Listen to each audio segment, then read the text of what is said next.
सुन करके मंदोदरी बहुत ही व्याकुल हो गई। तो राज जोरी कर पति पगलागी, बोली बचन नीति रस पागी। हंस करत हरिसन परिहरऊ, अमर कायति हितैय धरऊ।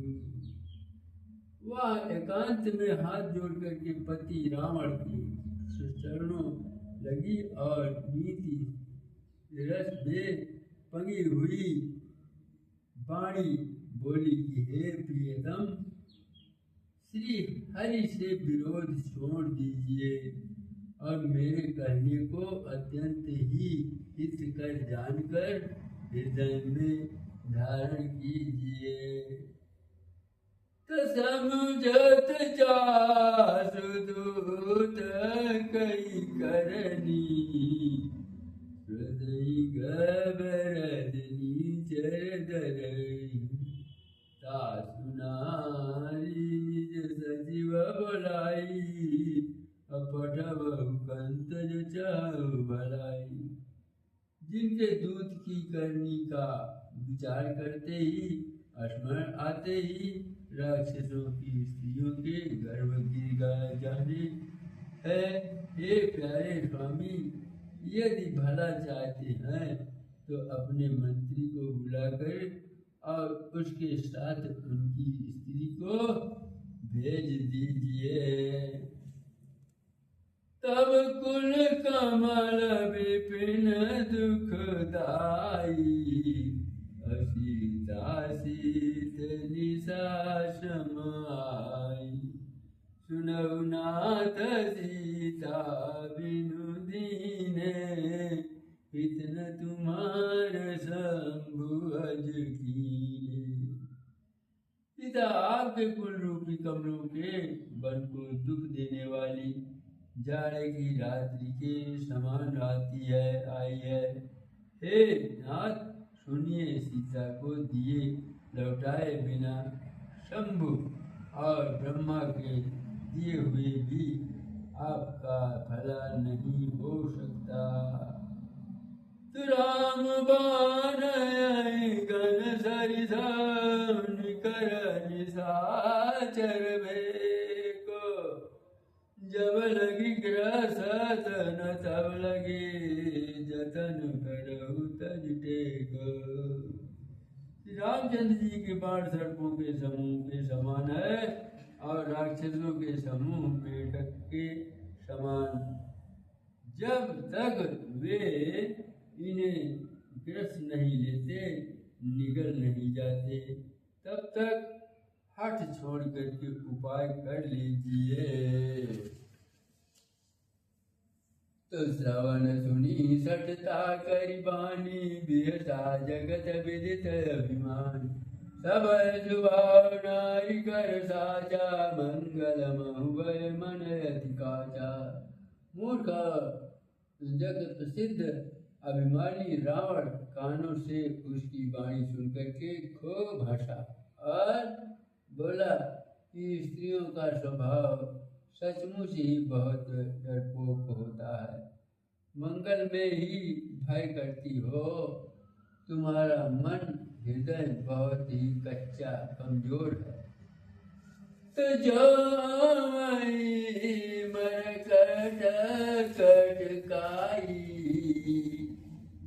यही बिचारे निश्चर खाई। कम पहिलो कब जागी त्रासा, सासु नारी सभी बढ़ियारा। यदि वानरों की सेना आएगी तो बेचारे राक्षस उसे खा करके अपना जीवन निर्वाह करेंगे। लोकपाल भी जिनके डर से कांपते हैं, उसकी स्त्री डरती हो, यह बड़ी हंसी की बात है। मंदोदरी हृदय कर चिंता, भयउ कंत पर विध विपरीता।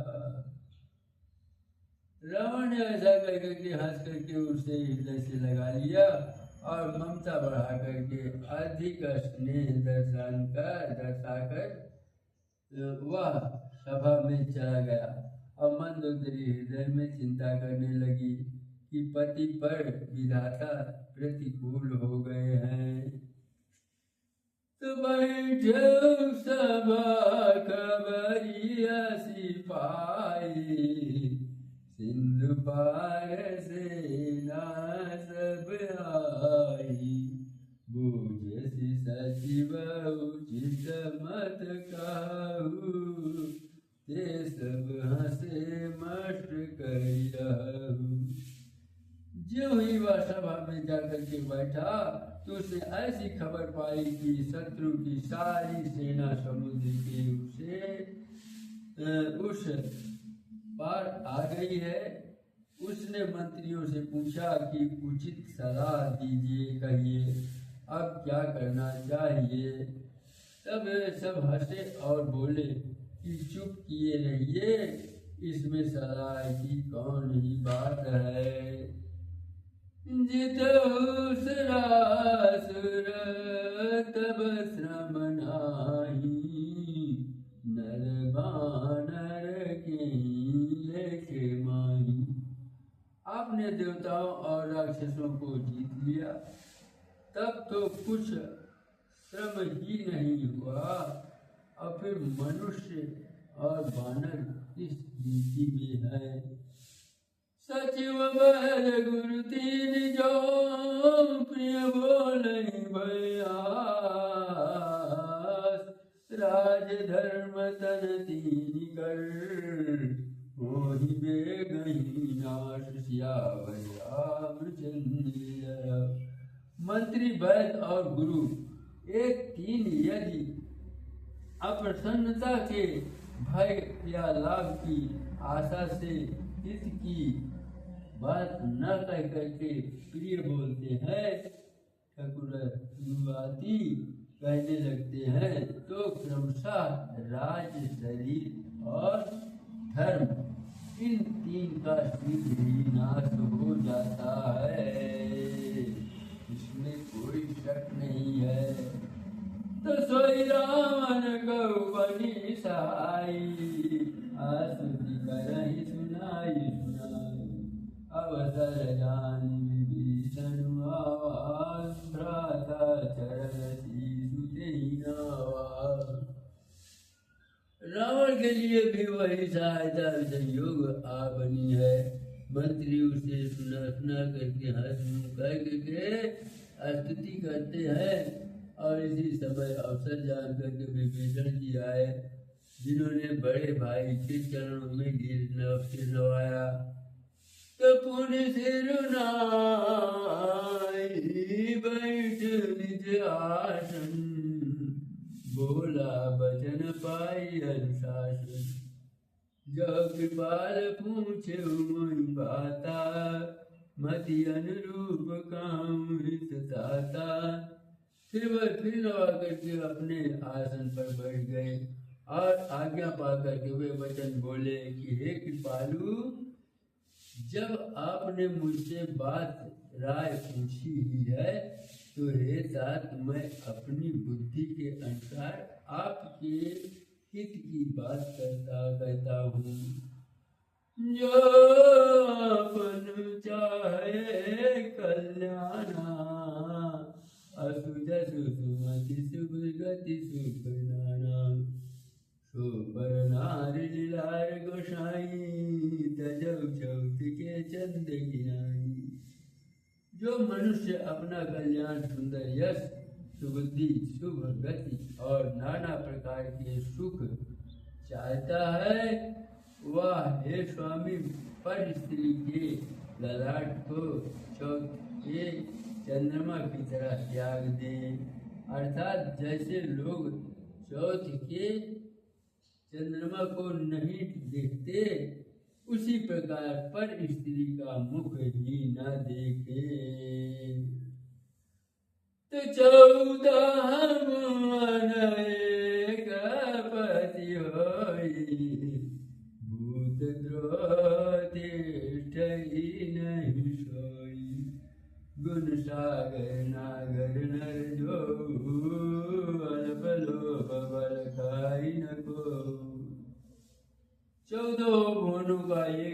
स्वामी हो वह भी जीवों से बैर करके ठहर नहीं सकता, नष्ट हो जाता है। जो मनुष्य गुणों का समुद्र और चतुर हो, उसे चाहे थोड़ा भी लोभ क्यों न हो तो भी कोई भला नहीं चाहता। कहता तो काम क्रोध मद लोभ सब नाथ नरक के पंथ, सब हरि हरि रघुवीर बजहु बजहि जय संत सियावर रामचंद्र की जय। हे नाथ, काम क्रोध मद और लोभ ये सब नरक के रास्ते हैं। इन सबको छोड़कर श्री रामचंद्र जी के भजिए, जिन्हें संत सत्पुरुष भजते हैं।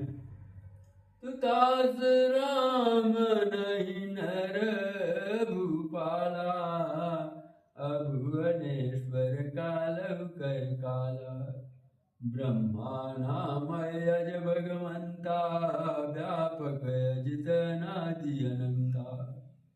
हे तात राम मनुष्यों के ही राजा नहीं है, वे समस्त लोकों के स्वामी और काल के भी काल है। वे संपूर्ण ऐश्वर्य यश धर्म वैराग्य एवं ज्ञान के भंडार भगवान हैं। वे निरामय विकार रहित अजन्मा व्यापक अजेय अनादि और अत्यंत ब्रह्मा है। गोदिज धेनु देव हितकारी, अकृपा सिंधु मानुष तनुधारी, जन रंजन भंजन खल भ्राता, वेद धर्म रक्षक सुन भ्राता। उन कृपा के समुद्र भगवान ने पृथ्वी ब्रह्मांड गौ और देवताओं का हित करने के लिए ही मनुष्य शरीर धारण किया है।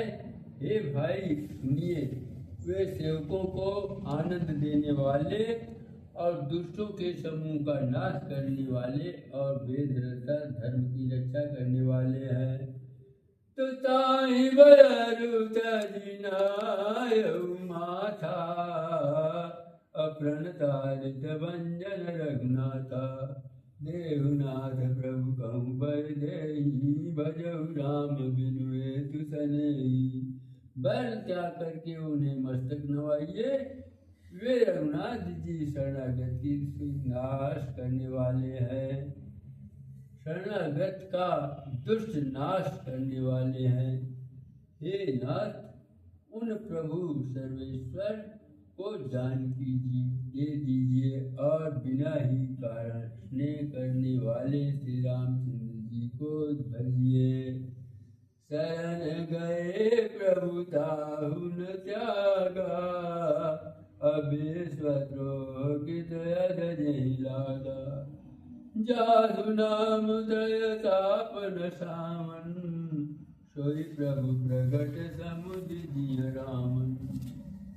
जिसे समुद्र जगत से द्रोह करने का पाप लगा है, शरण जाने पर प्रभु उनका भी त्याग नहीं करते, और जिनका नाम तीनों तापों का नाश करने वाला है, वे ही प्रभु भगवान मनुष्य रूप में प्रकट हुए हैं।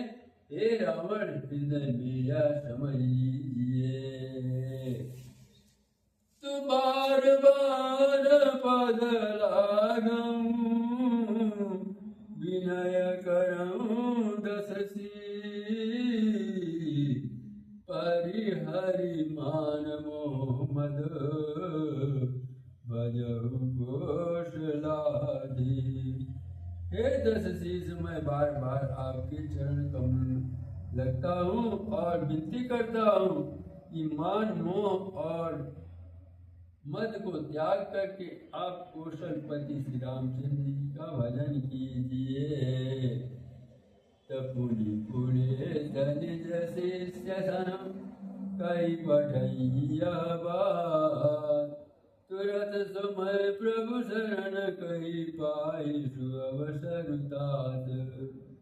मुनि बड़े सिंह ने अपने शिष्य की हाथ यह बात कहना पहला विधि है ये था सुंदर अवसर पा करके मैंने तुरंत ही वह बात प्रभु आपसे कह दी।